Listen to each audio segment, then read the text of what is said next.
पृथ्वी पे मानव इतिहास में सबसे पहले हमारे दो लागू करने वाले भगवान श्री राम है। भारत का संविधान शेड्यूल 7 लिस्ट 3 एंट्री नंबर 28 कहता है जनसंख्या नियंत्रण कानून बनाओ। पूरी दुनिया में गुड गवर्नेंस का एक ही मॉडल सबसे बेस्ट मॉडल माना गया है, जिसको कहते हैं राम राज्य।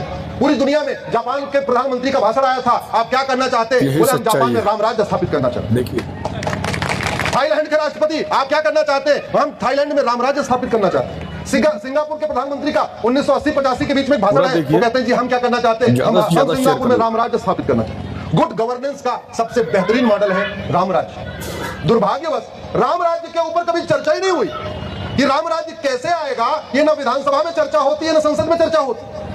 उत्तरकांड पढ़िए, दुई सीता सुंदर जाए लौ कुश वेद पुराणन गए। उत्तरकांड न ही दरिद्र को दुखी न दीना, न ही कोई अबुद लक्षण ही ना, पूरा चौपाइयां 20 चौपाइयां हैं। हम सुंदरकांड पढ़ते हैं, रामायण पढ़ते हैं, कभी ये नहीं सोचा ये राम राज्य का जो वर्णन किया गया है इसको केवल पढ़ने से क्या फायदा, ये लागू कैसे होगा, कभी सोचा ही नहीं।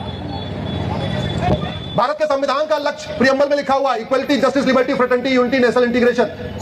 लेकिन भारत के संविधान के लक्ष्य को अगर 4 वाक्यों में कहें तो जोर से बोलिए, धर्म की, अधर्म का, प्राणियों में भारत का, यही भारत का संविधान कहता है। और इन 4 वाक्यों को अगर एक वाक्य में कहना हो तो भारत का संविधान का लक्ष्य है भारत में राम राज्य की स्थापना। ज्यादा से ज्यादा शेयर